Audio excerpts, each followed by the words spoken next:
Muito boa tarde. Nós vamos dar continuidade às nossas aulas dentro desse projeto OAB Explicada, que tem como escopo, como objetivo, a preparação para os nossos alunos e alunas acadêmicos, candidatos à prova do exame da ordem para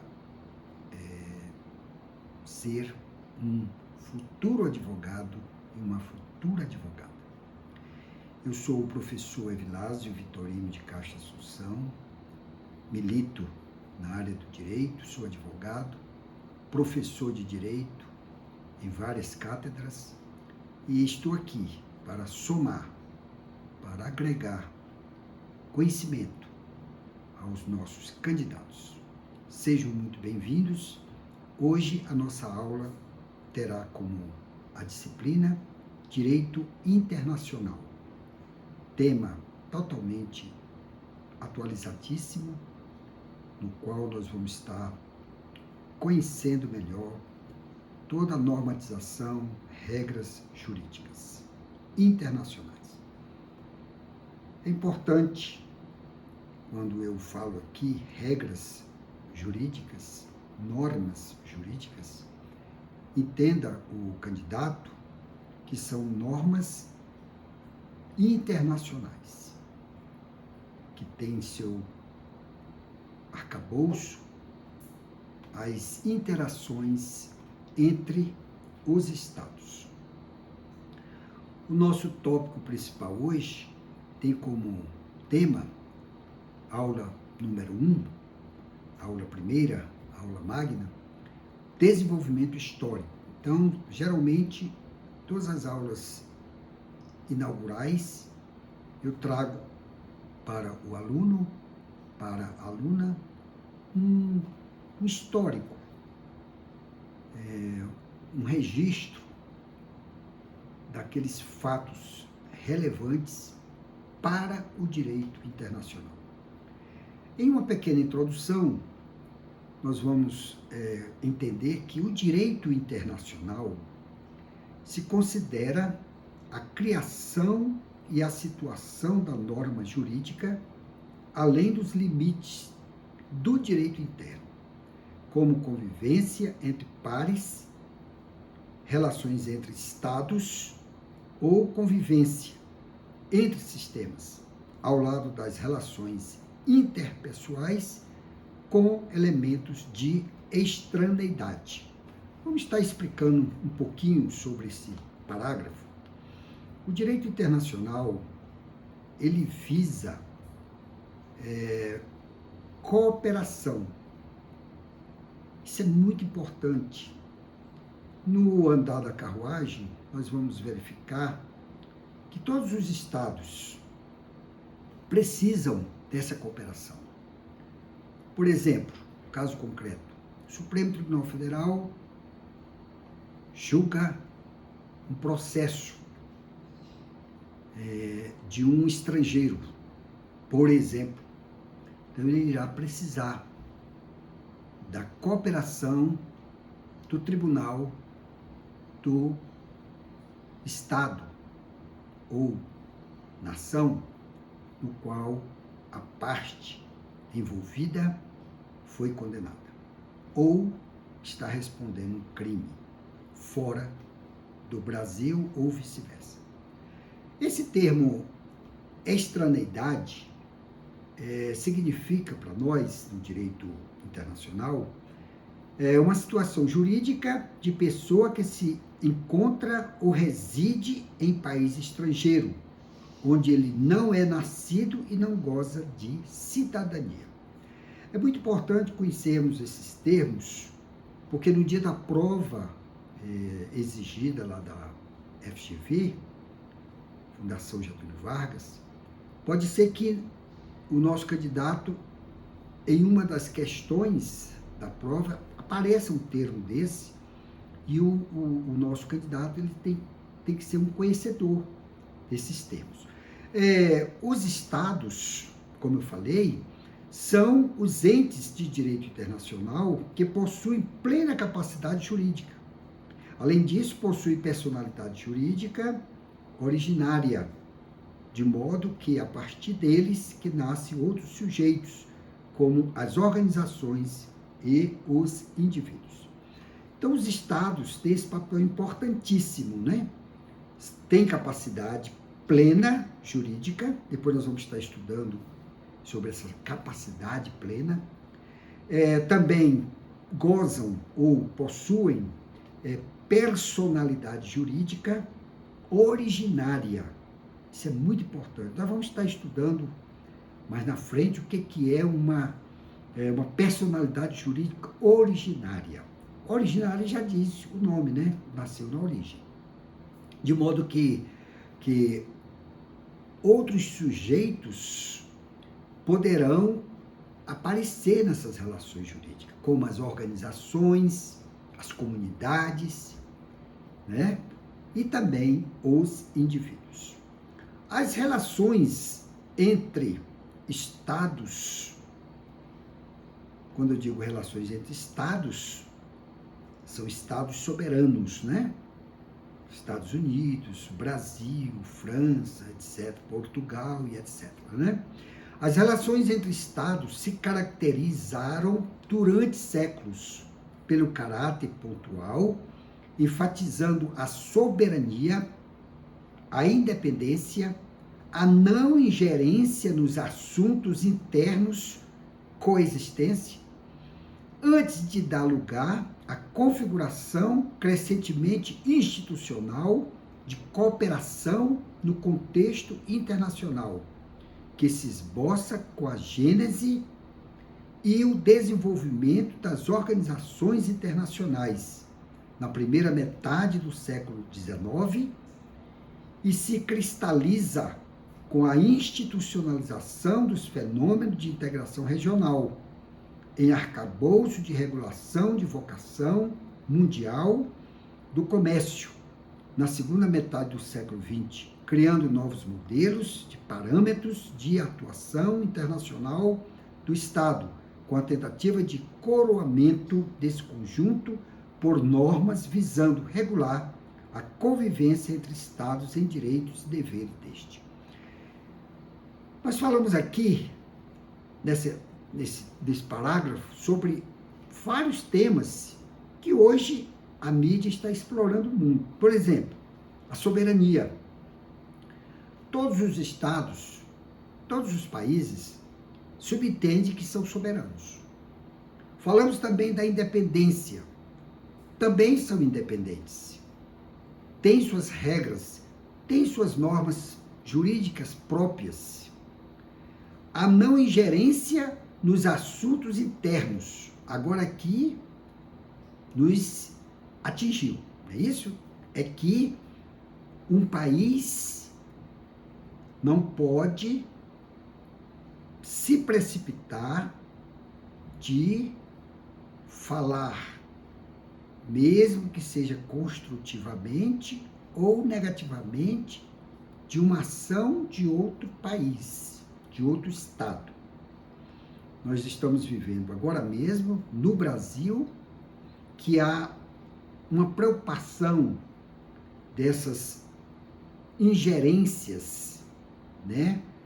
Por exemplo, nós tivemos recentemente o pronunciamento do presidente da República com relação ao Estado de Israel, onde o presidente da República, que, segundo ele, entendeu ser plausível de se falar. Então, o presidente da República, quando ele fala, a voz, a verbalização de suas palavras, elas ecoam ao mundo inteiro, porque nós vivemos num mundo globalizado. Então, o que o presidente da República falou com relação ao Estado de Israel, com relação à guerra, com relação à dignidade da pessoa humana vivida naquele país ou naquela nação, foi uma prerrogativa do presidente. Então, o presidente, ele é uma autoridade. Então, o que o presidente fala, ele está falando em nome da nação. No caso do presidente Lula, ele estava falando em nome da nação brasileira. Então, nós ouvimos e os órgãos competentes estarão envolvidos para dissiparem ou trabalharem com jogos de sabedoria a cada palavra pronunciada pelo mandatário. Então, no Brasil, quem são os órgãos competentes para estar falando sobre a voz, sobre a palavra do presidente? É o Ministério das Relações Exteriores, a própria Presidência da República, através de seus ministros, né? Ministros institucionais, relacionais, ministro da Casa Civil, ministro da Justiça e Segurança Pública. Então, são esses órgãos que são, e além dos assessores especiais, né, do presidente da República, em assuntos internacionais. Então, quando o presidente da República fala, esses órgãos têm que estarem atentos para, se houver alguma contra-argumentação sobre o que o presidente da República falou, tem que ter esse bom senso, tem que ter esse equilíbrio diplomático, né, entre os países desenvolvidos. Nós estamos também assistindo aí, através da mídia, o processo eleitoral da Venezuela, onde nós estamos acompanhando através da mídia, através da televisão, através de seus jornais televisivos, sobre as estratégias, sobre o processo eleitoral da Venezuela. Nós sabemos que a Venezuela é um país, é um Estado, apesar dele ter um regimento, vamos dizer assim, um regime diferenciado do Estado Democrático de Direito, mas nós estamos acompanhando o desenrolar sobre os atos do presidente da Venezuela. E então, essa soberania, ela tem que existir. Ela tem que estar impactada dentro da norma. Por exemplo, ontem mesmo nós verificamos, através da mídia, sobre as palavras daquele representante da rede, né, X, e de outros setores da tecnologia, onde o Supremo Tribunal Federal, juntamente com o presidente do Congresso Nacional, eles estão avaliando, analisando o que foi excedido no que tange a livre manifestação e expressão de vontade. Então, já há uma corrente de que o mandatário estrangeiro, se ele tem fábricas, negócios no Brasil, que é o caso desse mandatário, as leis do Brasil têm que ser respeitadas. Quais são as leis? Tem que obedecer à Constituição Federal, no caso, a Constituição Federal do Brasil, tem que obedecer às leis, os normativos e os tratados. Então, as mídias sociais, no Brasil, não é terra sem lei. O Senado Federal já se pronunciou através de um PL, projeto de lei, no qual há uma motivação do presidente do Congresso Nacional, do presidente do Congresso Nacional e também do Senado Federal, de regulamentar, através de uma lei, sobre esses excessos. Então, é muito importante que haja entre os estados moderação, prudência e, principalmente, quando fere a soberania, quando fere a independência e quando os assuntos internos são violados. Definição e denominação. A definição do direito internacional depende da fundamentação teórica, defendida pelos diversos estudiosos, principalmente quanto ao seu fundamento, fontes, evolução histórica. Após a criação da Sociedade das Nações, nós vamos já estar sabendo, nós vamos já falar sobre Sociedade das Nações, passam a ser mencionadas também as organizações internacionais, como sujeitos de direito internacional.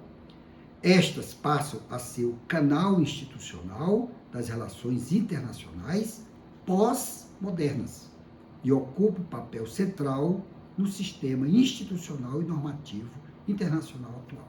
O que nós queremos tecer alguns comentários sobre essa definição? É que a definição do direito internacional, ele precisa de uma fundamentação teórica bem embasada.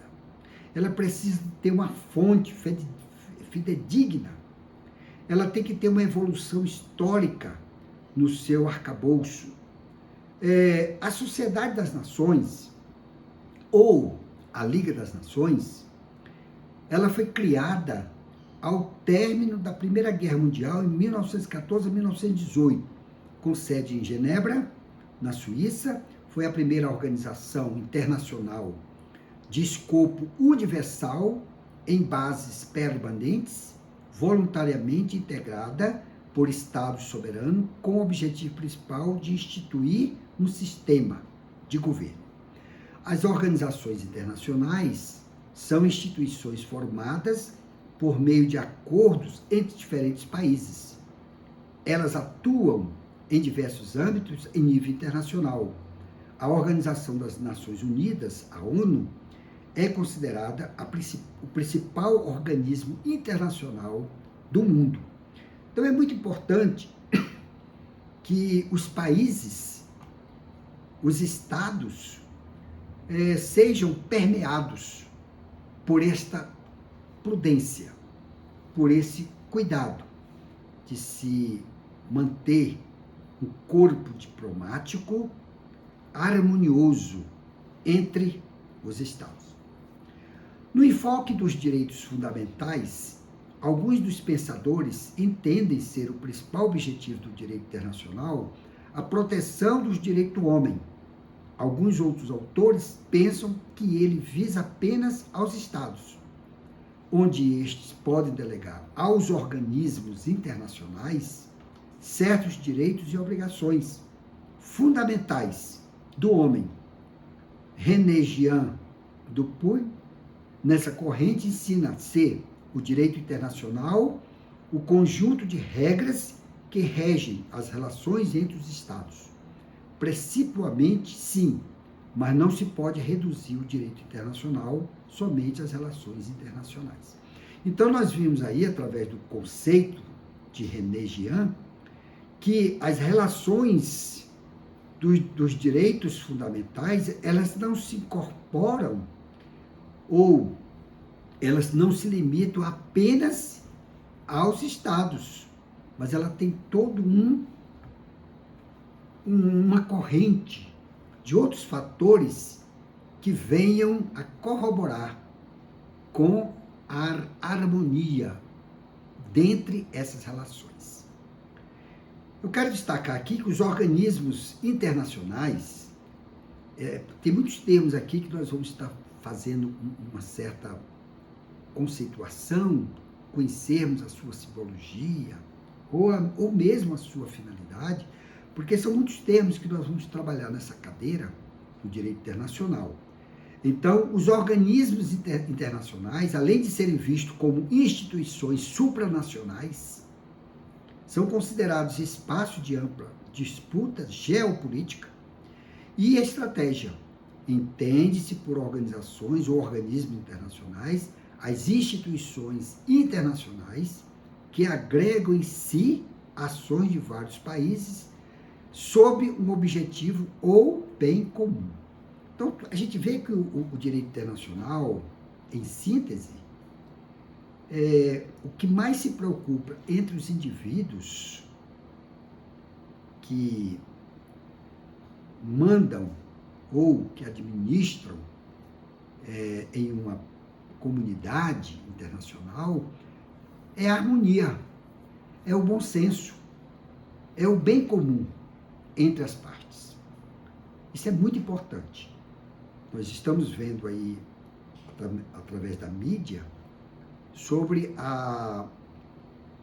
as discussões e os acordos deliberados entre o Estado de Israel com os Estados Unidos para que haja uma trégua da guerra lá em Gaza e em outros estados.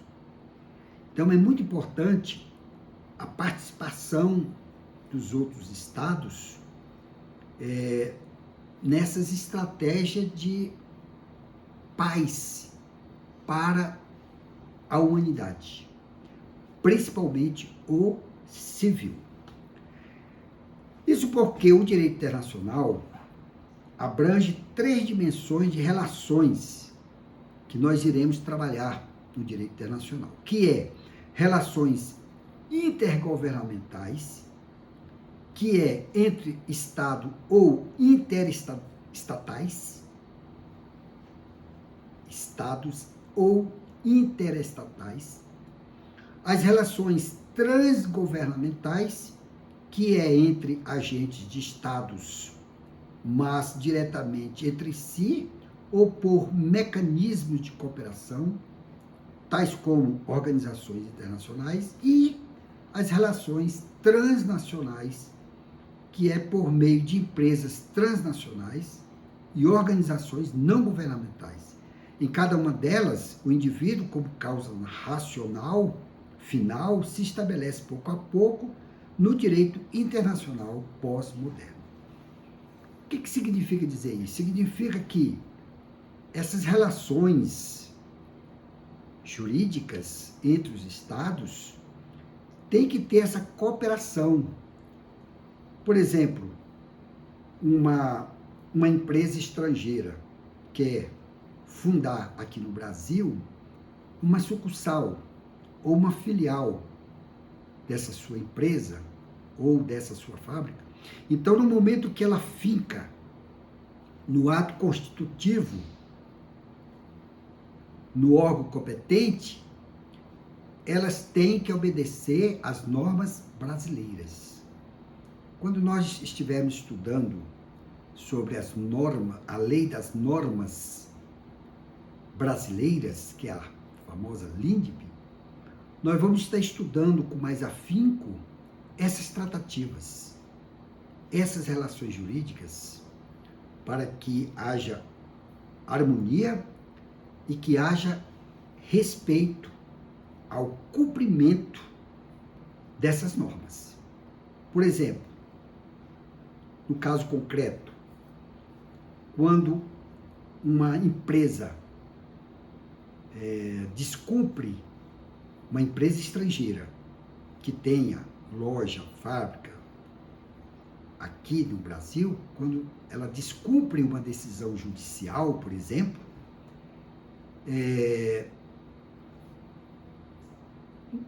a legislação pátria diz que para o descumprimento de ordem jurídica, ela tem que ser analisada pelo Poder Judiciário. Porque em você perder uma demanda, por exemplo, no Poder Judiciário, que a sentença do órgão jurisdicional for desfavorável a você, tem havido os recursos. Mas o descumprimento de uma ordem judicial não é legal, não é viável. Então, será responsabilizado diante da Constituição Federal e também das normas jurídicas. Pode assim ser definido o direito internacional. Agora nós vamos tratar o conceito bem de uma forma sintética, o direito internacional. Pode assim ser definido o direito internacional como o conjunto de normas jurídicas que rege a comunidade internacional, determina direitos e obrigações dos sujeitos, especialmente das relações mútuas, entre os Estados e destes com os demais sujeitos de direito internacional, como determinadas organizações internacionais e os indivíduos. O que quer dizer? Quer dizer que o direito internacional, no qual nós vamos estudar, ele é formado por um conjunto de normas jurídicas. Dentre essas normas jurídicas, nós vamos estudar várias delas. Por exemplo, nós vamos entender o direito consuetudinário, o direito comparado, o direito das legislações em cada país.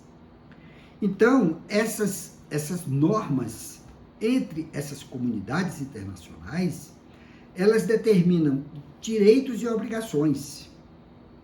Isso é muito importante. De quem esses direitos e obrigações? Dos sujeitos. Quem são os sujeitos? Quem são os sujeitos? São os indivíduos. Dentro desse ordenamento, né, jurídico. Os estados, né, e os demais sujeitos de direito internacional, tem que haver essa mutualidade de respeito às leis. O argumento da ausência de lei, isso aqui é muito importante. O argumento da ausência de lei pode ser descartado pelo simples raciocínio de que não se deve confundir lei com direito. Além do mais, principalmente depois da criação das Nações Unidas, a sociedade internacional tem adotado uma série de tratados multilaterais destinados a regulamentar as relações internacionais, sem falar das regras do direito internacional costumeiro ou consuetudinário observadas pelos Estados em suas relações recíprocas. O que quer dizer isso? Que, independentemente da ausência de lei, o direito ele deve suplantar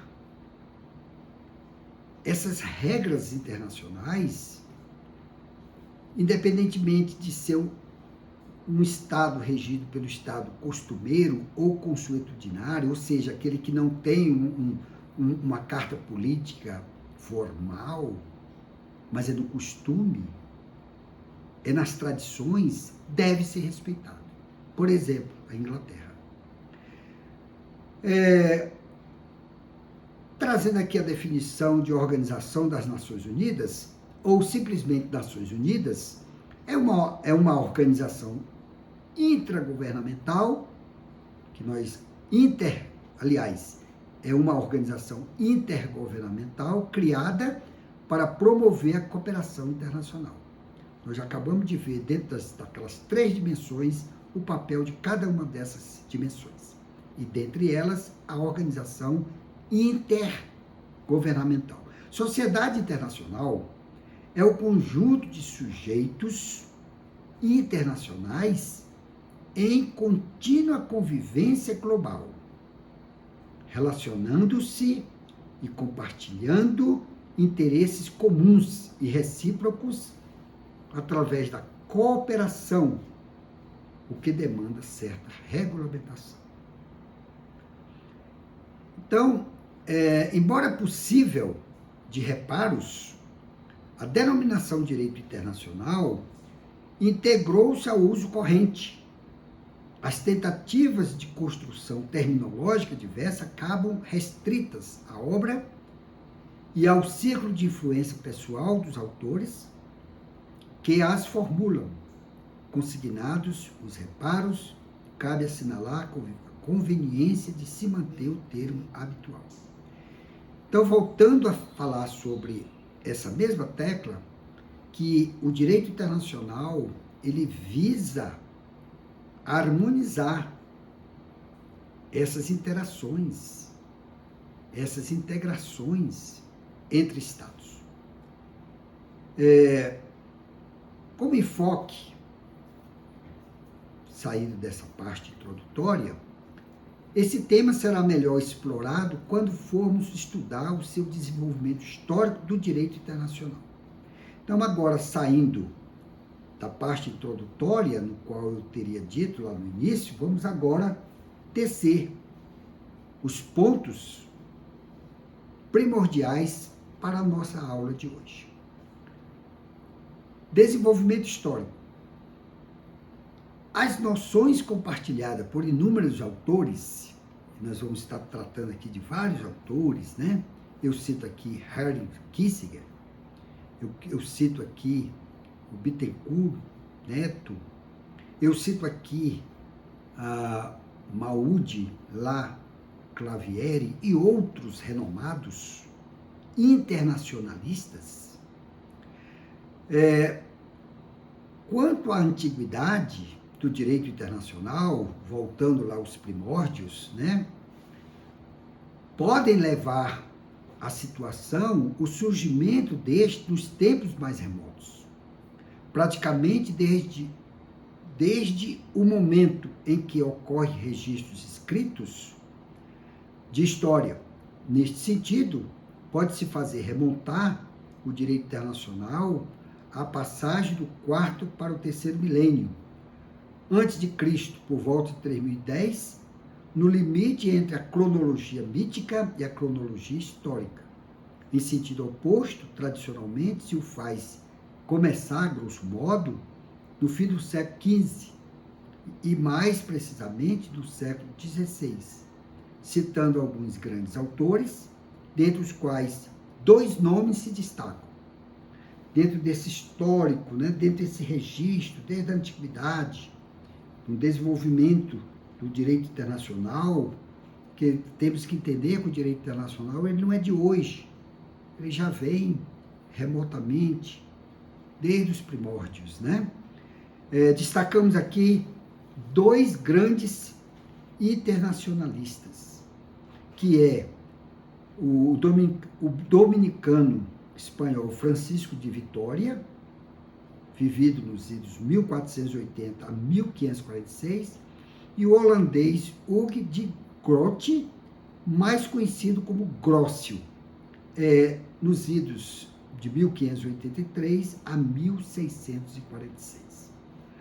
Vamos falar sobre um tema que muito importante, um tópico muito importante dentro do direito internacional, é sobre o princípio jurídico básico, que é o Pacta Sunt Servanda, que tinha aplicação não somente nos contratos civis, mas também nos tratados.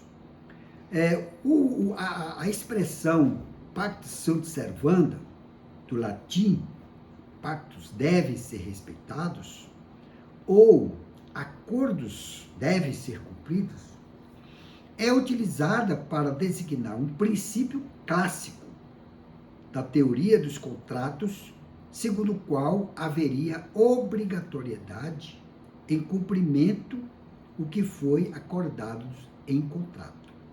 É muito importante esse princípio jurídico, Pacta Sunt Servanda, que o direito civil brasileiro, ele observa essas normas, ele observa muito essas tratativas avançadas entre as partes em um contrato. E é interessante para o direito internacional que esse princípio ele se estende também aos tratados. Nós vamos estar estudando mais na frente sobre os diversos tratados. Os tratados, eles foram incorporados no ordenamento jurídico, plasmado na nossa Constituição Federal, precisamente no artigo 5º, parágrafo 1º, 2º, 3º e 4º. Etapas, aliás, antes vamos falar sobre os tratados, já que nós começamos a falar sobre os tratados, é relevante se falar em direito internacional, que é a partir do início da Idade Moderna, especialmente a partir dos tratados de Münster e Osnabrück, também ditos da Paz de Westfália, isso por volta nos idos de 1648, ou da obra deste holandês Crosio. Etapas importantes rumo à institucionalização do sistema internacional, na esteira dos tratados de Münster e Osnabrück, no assim chamado Sistema de Paz de Westfália, 1648, como eu já falei. A seguir foram os Congressos de Viena, de 1815, e de Aix-la-Chapelle, ou Aachen, 1818, o Tratado de Versalhes, de 28 de julho de 1919, entre a Alemanha e os vencedores de Primeira Guerra Mundial, e os tratados correlatos, celebrados com os demais países derrotados, com estrutura e disposições equivalentes. Temos aí o Tratado de Said-German, com a Áustria, em 10 de setembro de 1919. Temos o Tratado de Neuilly, lá na Bulgária, em 27 de novembro de 1919. Temos o Tratado de Trianon, lá na Hungria, em 4 de junho de 1920. E o de Sèvres, lá na Turquia, em 10 de agosto de 1920.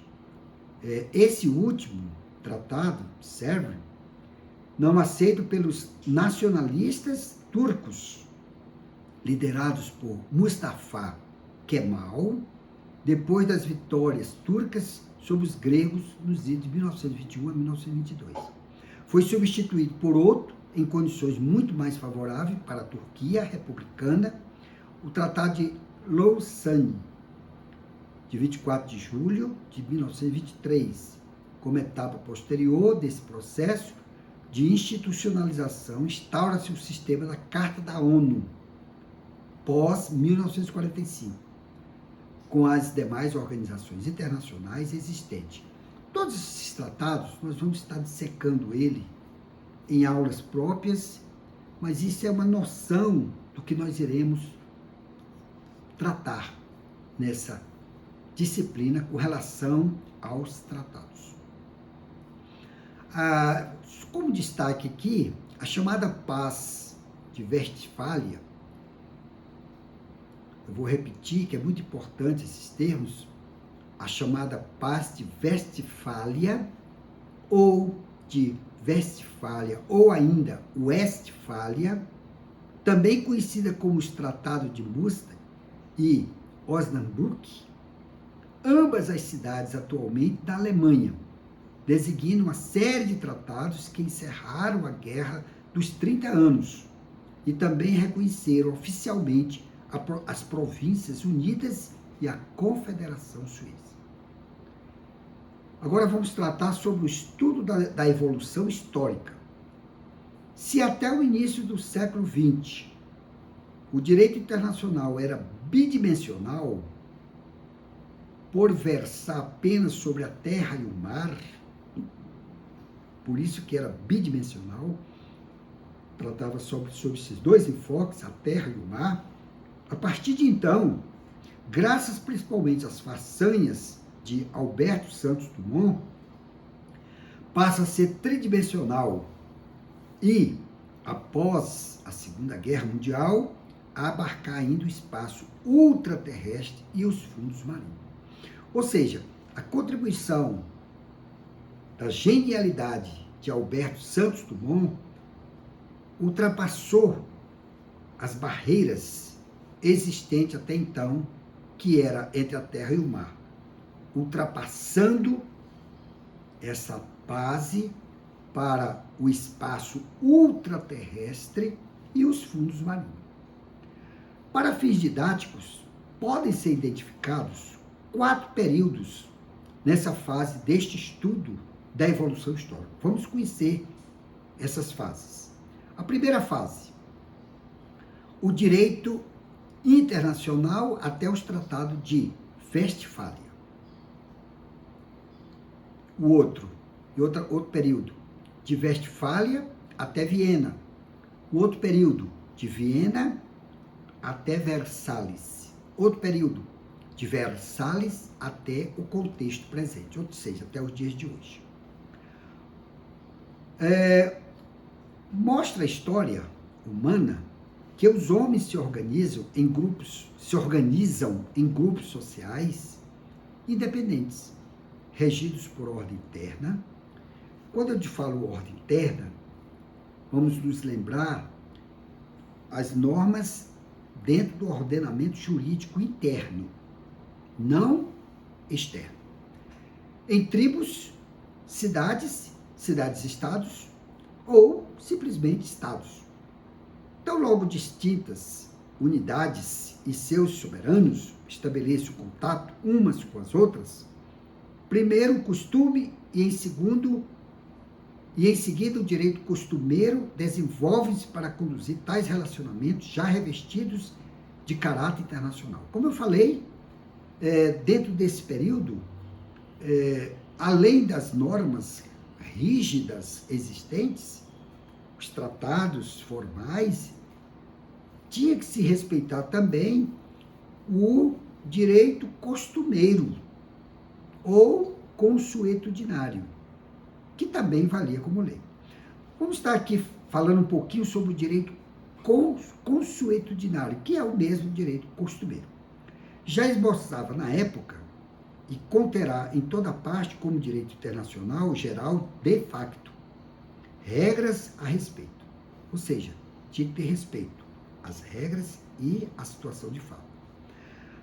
A inviolabilidade de arautos e mensageiros, da obrigatoriedade, se não mais da santidade dos tratados, que é o pacto sunt servanda. O que significava esse pacto? Respeitar os contratos civis, todas as suas cláusulas, incluindo a boa-fé, bona fides, na interpretação e aplicação destes, do estatuto jurídico dos estrangeiros e estas, na medida em que se intensificam os intercâmbios, resultam em regras e respeito de comércio internacional.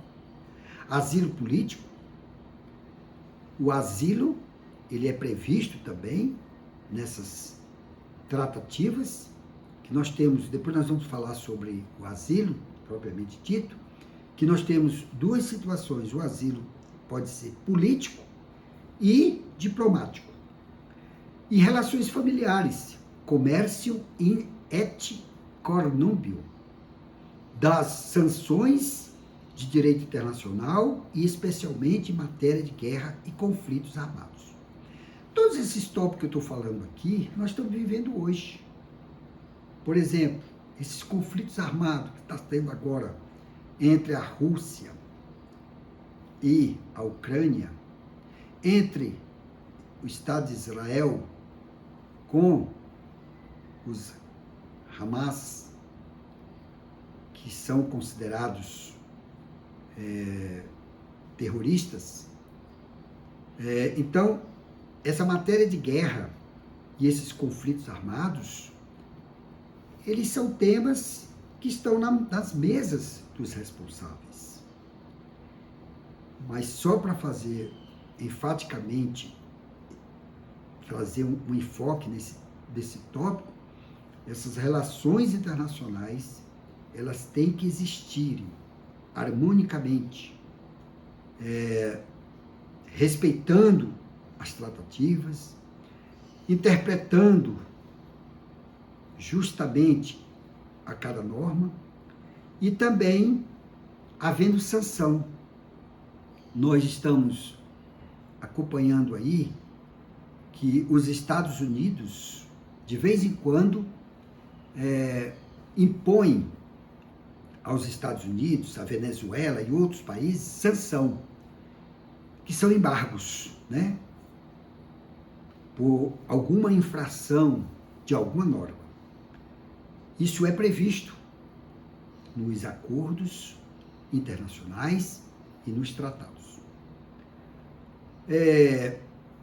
Os conflitos armados, a grosso modo, dentro de um conceito, de uma definição, segundo o Comitê Internacional da Cruz Vermelha, ICRC, um conflito armado existe quando um ou mais estados recorrem à força armada contra o outro estado, independentemente das razões ou intensidade do confronto, e sem a necessidade de uma declaração formal de guerra ou reconhecimento do Estado.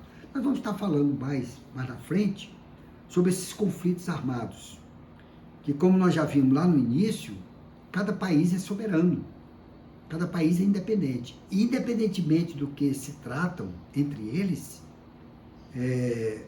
não cabe a nós questionar, salvo se for provocado.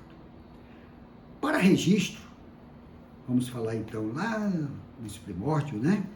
Para registro, na Grécia Antiga, encontram-se aplicadas algumas das instituições até hoje conhecidas do direito das gentes. Vamos falar muito sobre o direito das gentes. Ali vemos, por exemplo, a arbitragem. Olha aí, lá da Grécia Antiga. Nós temos uma lei aqui no Brasil, a Lei 9.307, que fala sobre a arbitragem, como modo de solução de litígios. Que legal! Pacificação entre as partes, acordos judiciais ou extrajudiciais. O princípio da necessidade da declaração de guerra, a inviolabilidade dos arautos, ou seja, violação dos acordos, o direito de asilo,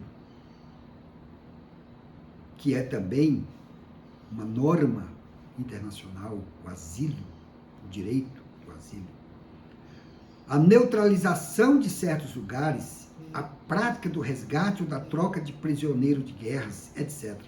É verdade que as regras admitidas eram antes de natureza religiosa do que de natureza jurídica.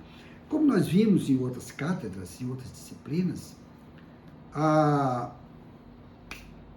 imposição religiosa ou religioso era muito grande.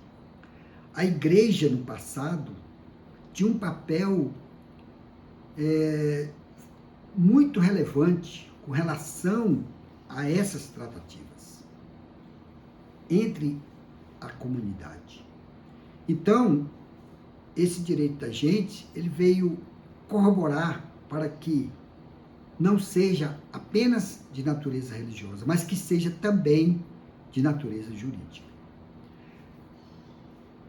Um destaque aqui para a definição de direito das gentes. O direito das gentes é um conjunto de normas e princípios que regula as relações entre os Estados e outros atores internacionais, como as organizações internacionais e indivíduos. Ele busca estabelecer regras que garantam a convivência pacífica e a cooperação entre os diferentes países. Temos alguns precursores do direito internacional que, além de serem teólogos, eles foram canonistas. Eu vou destacar aqui alguns desses teólogos e canonistas que contribuíram para o direito internacional. Eu vou citar aqui Francisco de Vitória, eu vou citar aqui Francisco Soares, o Alberico Gentili,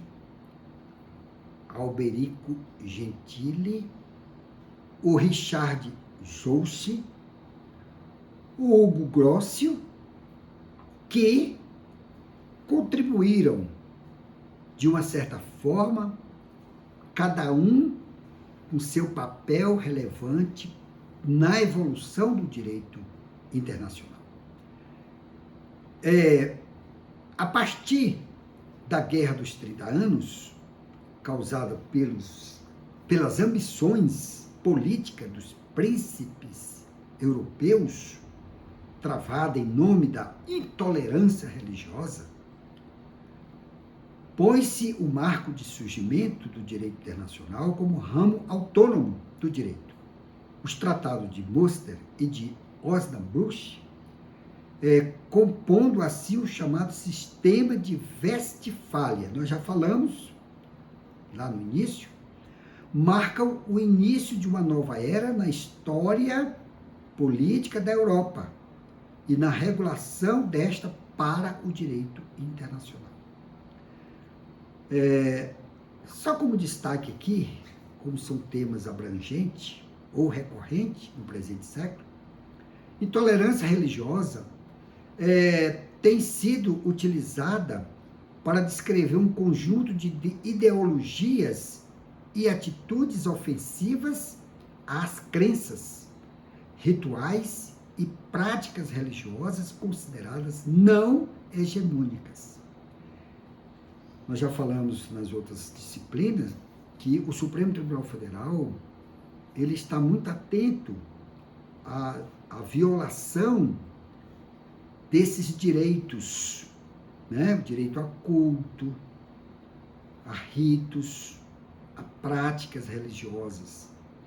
Então, o nosso Supremo Tribunal Federal ele está muito atento, através de seus ministros, para punir, no rigor da lei, quem infringe esses direitos, essas garantias constitucionais previstas na Constituição Federal. Porque, como nós vimos, o artigo 101 da Constituição Federal, o papel do Supremo Tribunal Federal, ele é principalmente o guardião da Constituição Federativa de 1988.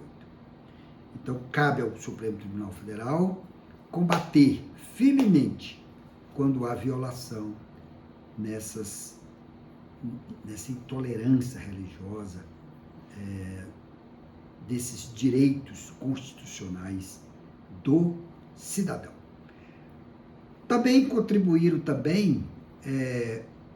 na evolução do direito internacional alguns tratados. Houve alguns avanços, né?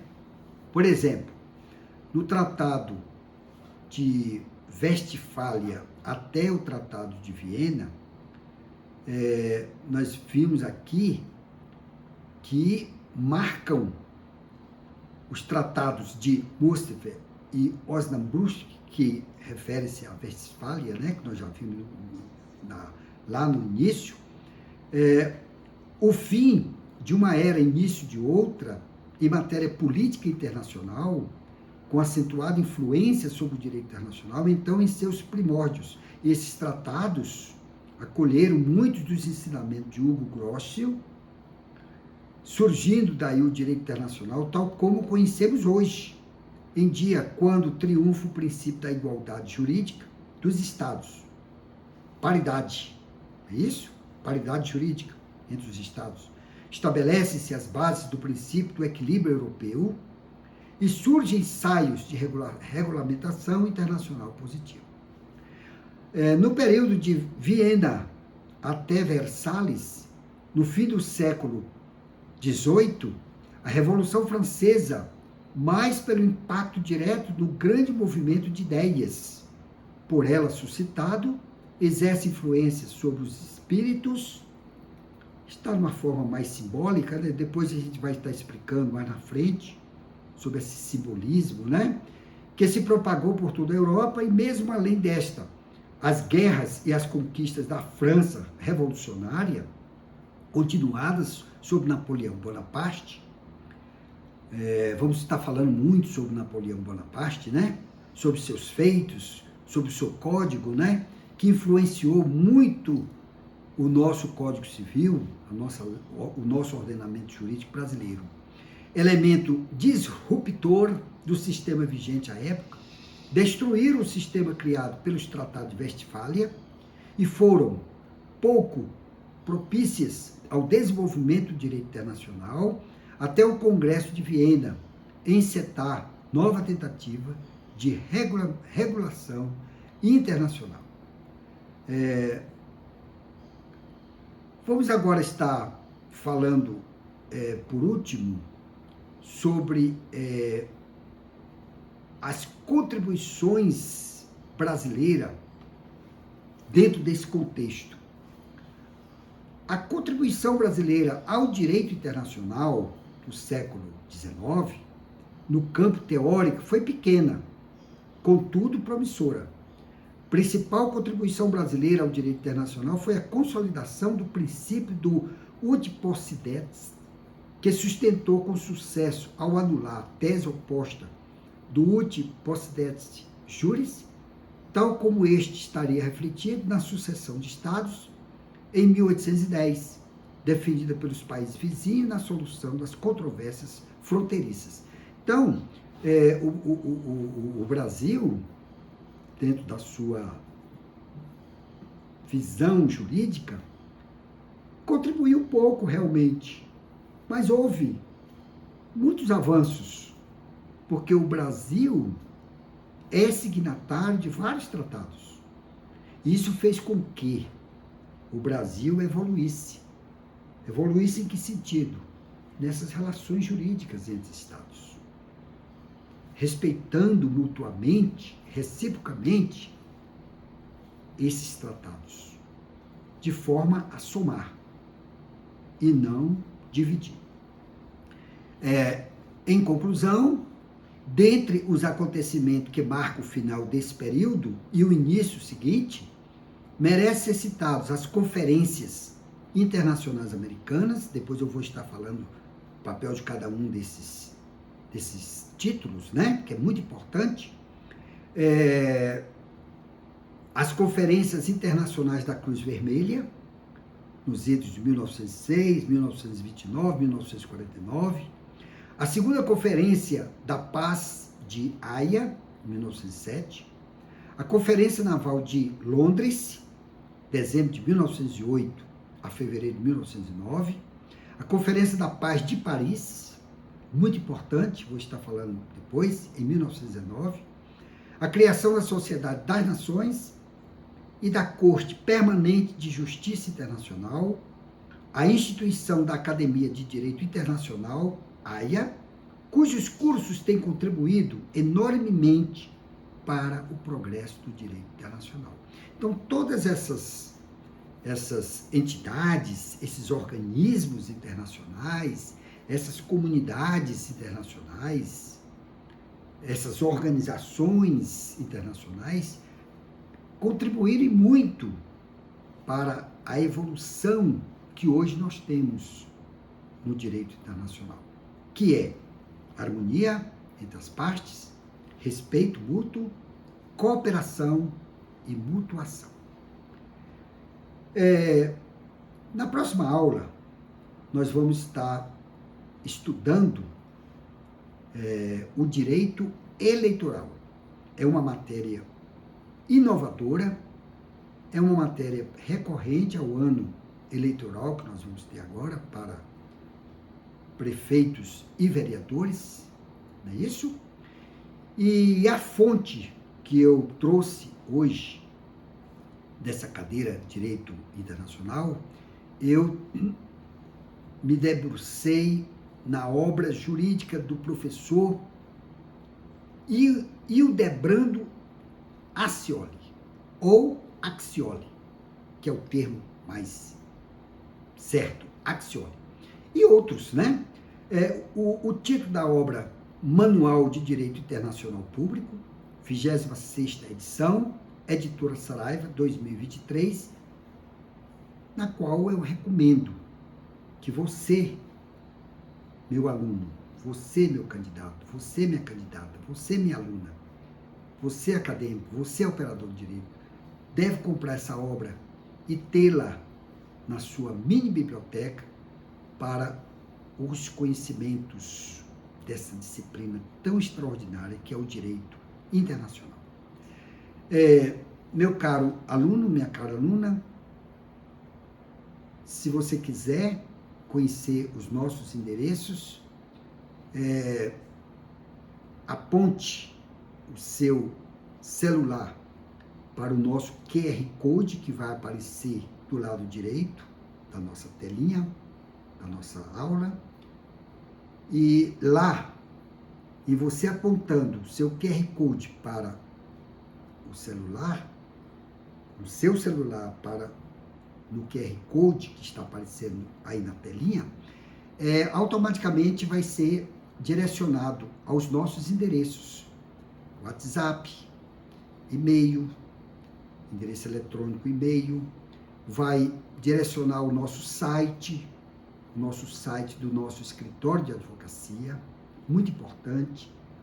Lá no nosso site nós temos vários artigos jurídicos, várias informações, e também direcionando também para o YouTube, onde são gravadas todas as nossas aulas do direito.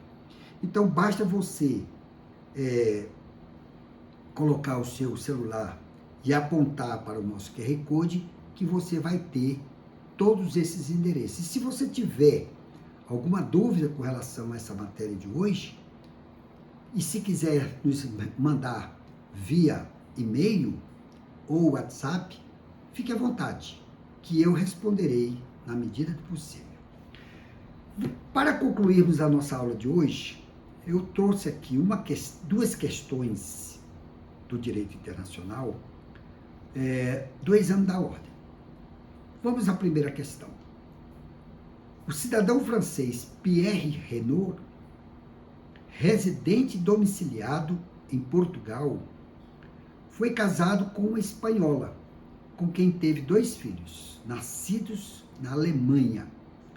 Pierre faleceu em 2022 e deixou como herança um apartamento no Brasil, onde viveu durante a fase universitária.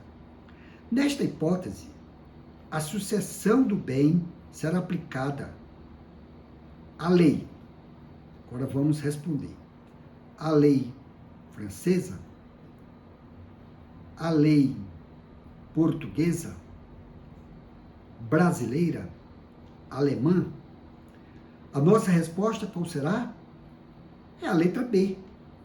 Isso está fundamentado no artigo 10 do Decreto-Lei 4.657, combinado com a Lei 12.376/2010, que é a Lei de Introdução às Normas do Direito Brasileiro, onde o artigo 10 prescreve a sucessão por morte ou por ausência obedece à lei do país em que o domiciliado, o defunto ou o desaparecido, qualquer que seja a natureza e a situação dos bens. Ou seja, a resposta certa é a A, porque, no caso concreto, o nosso cidadão francês, Pierre Renaud, era domiciliado em Portugal. Então, a resposta certa, na minha visão, é a resposta da letra B, portuguesa. Vamos à segunda e última questão. Um brasileiro teve seu pedido de visto de trabalho negado por uma representação consular de um estado estrangeiro. Inconformado, consultou você, como advogado ou advogada, para a adoção das providências cabíveis no Brasil. Após a avaliação do caso, você concluiu que: letra A, nenhuma medida judicial é cabível. B, deve ser proposto mandado de segurança perante a Justiça Federal. C, cabe reclamação trabalhista perante a Justiça do Trabalho. D, deve ser proposta ação condenatória por obrigação de fazer perante o Tribunal de Justiça competente. Vamos para a resposta. A resposta é a letra A. nenhuma medida judicial é cabível. Por quê? Vamos agora ler o decreto presidencial número 61078 de 1967, o artigo 43.1, que trata da Convenção de Viena. Depois nós vamos estar falando sobre a Convenção de Viena, né, e outros tratados, né, sobre relações consulares. Muito importante, relações consulares. Que diz: os funcionários consulares e os empregados consulares não estão sujeitos à jurisdição das autoridades judiciárias e administrativas do Estado receptor pelos atos realizados no exercício das funções consulares. Então, a resposta certa é a letra A. Nenhuma medida judicial é cabível. Por quê? Porque não há nenhuma imposição, nenhum embargo que o Estado receptor possa fazer contra uma representação consular de um Estado estrangeiro. O meu muito obrigado e até a próxima aula. Até logo.